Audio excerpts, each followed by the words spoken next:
Welcome back to another episode on Connie Celica, our 1977 Toyota Celica.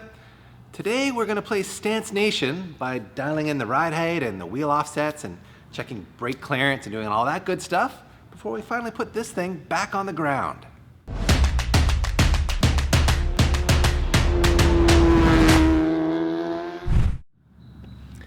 Now that we've got our TRD flares installed, we can see that we've got actually quite a bit of room to play with front wheel offset, and we want to get this looking nice and flush of the fender flare, and frankly, more front track width is never a bad thing for front end grip.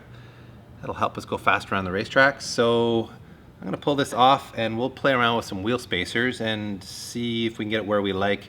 It's a little difficult to gauge while the car is in the air and you've got the suspension in full droop, but I think we'll get it close enough that when we put it on the ground, we'll see what we've got. So, pull this guy off here. Just to recap quickly, these are Toyo R888Rs in a 225 5015, which I really like because it gives you that big meaty sidewall, kind of gives it a bit of a vintage look. And these are our Work Equip40 wheels in a 15x9 zero offset. And we will change that offset with wheel spacers. But man, I can't get over how nice these wheels look on the car. I think they're just... they're the best combo ever. They really are perfect on this chassis. And that meaty tire look too. Yeah, I think it's a killer look. So could not be happier with this combination. Now it's just time to kind of dial it in a little bit. So let me grab those wheel spacers and lug nuts and we'll play around. Here we have some 5mm wheel spacers in a 4x114 bolt pattern, which is the bolt pattern we need for this car.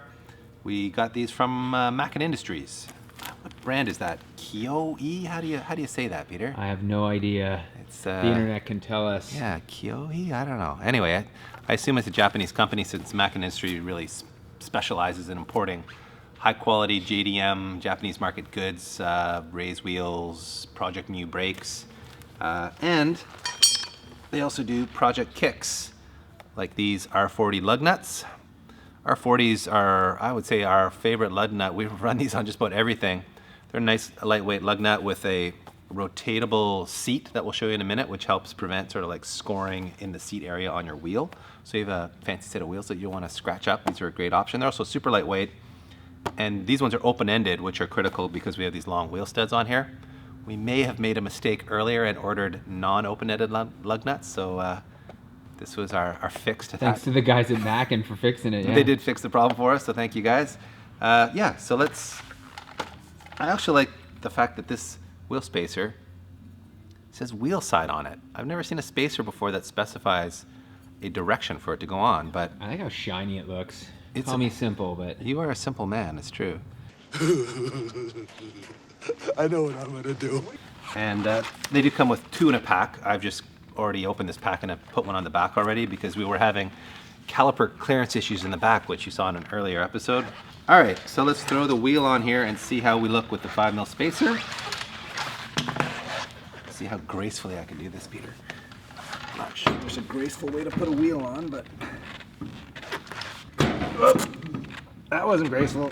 This man is in the house. Wheel is on. Now I'll open this package up. There's your R40, and this is the lock style one with the sort of teeth on the top, so you have to use this. no one's jacking your wheels. It'll make it a little harder anyway. So this is the base of it that I was talking about that rotates. So it's sort of like a separate piece on the lug nut there that allows you to turn this without the base turning so that you don't scratch up the inside of the base there. Good idea. It's kind of neat. Makes them a little bit more costly, but worth it when you spent this much money on wheels, right? Yeah, for guys that are wanting to keep their wheels extra minty, this isn't a bad way to go. Damn. Looks good, eh? That is looking mighty fine. I like the way the lug nuts cover up the long studs too, so they're not like sticking out looking all... I like the fact that they include a low profile socket with it too, so you can get it in there and not be, you know, scratching the inside of that. Although this wheel has quite a large opening, but on a lot of wheels it's a tighter opening, so it's nice having these low profile sockets that come with the kit. Okay, what do you think, Pete? We're getting closer. We are getting closer. I think it's way better. Yeah, I mean, we have all the camber we can get out of the top plates, so the wheels is leaning in as much as it can. I think maybe we'll try this. Yeah, let's try this first. Put it Drop on the the car, ground. and then. And I can see we've got really good caliper clearance in here. Out back, we've already done a little bit of work because of the caliper clearance issues that we were having. So we know we need a 5mm spacer back here. And I think it gives us a pretty even look, but we'll show that to you right now. But first I gotta put in the center cap. Ooh, can't go without a center cap, PT. I heard it click. There we go. Nice. Look at that, what a finishing touch. I think in terms of offset, Pete, you wanna have a peek in here? I mean, we're not super mega flush. We're not really Stance Nation approved yet, but I think it's a very practical. I like it when they're just slightly in from the flare. Yeah, and I mean, my concern is, are we going to be rubbing on here as the suspension travels? Mm-hmm. So we can't get too aggressive before we're going to start blowing up these flares. Time to hit the down button, Peter. Let's see this thing go down. This hasn't moved in a very long time. It's been a few months on these quick jacks for sure. Yo. Huh. A little high in the front. Yeah.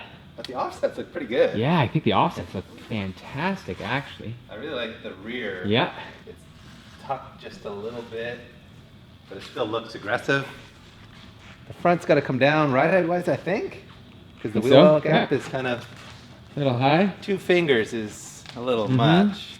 Let's fix the ride height first, and maybe have a quick look at the alignment, and then decide if we like what we're seeing. So I like to set ride height just by taking a measurement from the middle of the center cap up to the top center of the fender lip. Just kind of gives me 2 consistent reference points so that as I change ride heights, I'm always measuring from the same place.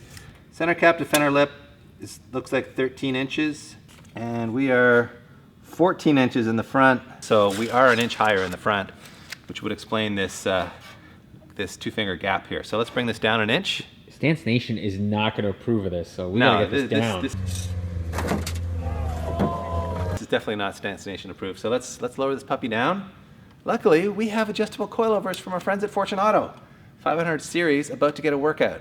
The beauty of Moose and I doing such a slapdash job of installing the suspension is that we didn't tighten anything down. So I can just crack this loose, spin it up there. And it's also seen no weather yet, so it's minty fresh. I'm literally just going to take a measurement on here of 1 inch and crank it up that much. And we'll see if that changes the ride height by 1 inch. I find this method doesn't always deliver. Like there isn't always a 1-to-1 relationship between this and where the wheel or where the ride height ends up. So you kind of have to experiment a bit, but we'll start there. So I can just crank it down by hand. Oh, so smooth.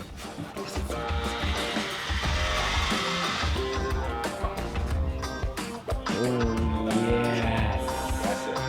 That is nice, man. That is real nice. Is that too aggressive though? Can you go too low? No. Well, we are a little lower than we were in the back now. That's okay. Really? I'm liking this. 12 and half-ish. So we're like a ½ inch lower than the rear was, although the rear will change when the front changes, so. Yeah, actually it's pretty much the same now. Interesting. When you look at it, Back, 12.5 inches. the stance looks perfect. Yeah, it's pretty close, right? Yeah. Have a look from back here. Oh, yeah. Connie, look at so sexy. You know what? We got a car that's on the ground. It's got 4 wheels on it. It's got an engine that runs. I think maybe we should just go for a little drive. Let's do By little, I this. mean a very little drive. But Let's do this. See if this thing rolls.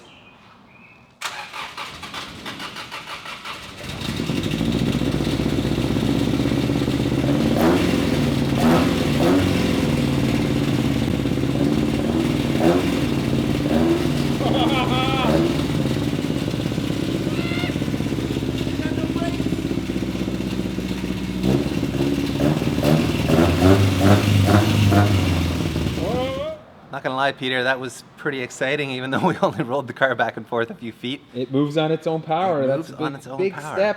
That is a milestone. So we're gonna call it a wrap. Believe me, I'm dying to go outside and go up and down the street, but we haven't bled the brakes. We have no brakes in this car, which is a little bit dangerous. We need a nut and bolt check. We need a serious nut and bolt check. We need to mount the dash properly. Like, everything's just kind of lying on the floor in here. So there's still lots of work to do before we go for a proper drive. But I don't know, I'm tempted to do that work before we tear it all apart, just so I can get a taste before it gets blown up and caged and, you know, roll barred and repainted and all that stuff. So anyway, thanks for watching, guys. That is an official wrap and an official roll. This car is rolling. I'm so stoked on that. If you're stoked too, there's this thing called a thumbs up button that you can hit. And there's this other button over here called the subscribe button. You can hit that too. These are all things, options for you to choose from. And we'd appreciate you maybe exercising those options if you were feeling generous. And if you're feeling extra generous, you can go and get yourself some Speed Academy swag at speedacademy.shop. We even sell hard parts, including stuff like the Fortunato coilovers on Connie Celica. So go check that out. You love turning that shaft. Oh, eh? buddy. With one hand, no less. Oh man. All right. Gotta remind you of your youth there. Let's call that good. That was very rough and dirty. Let's go to the other side, and then we'll put it back on the ground.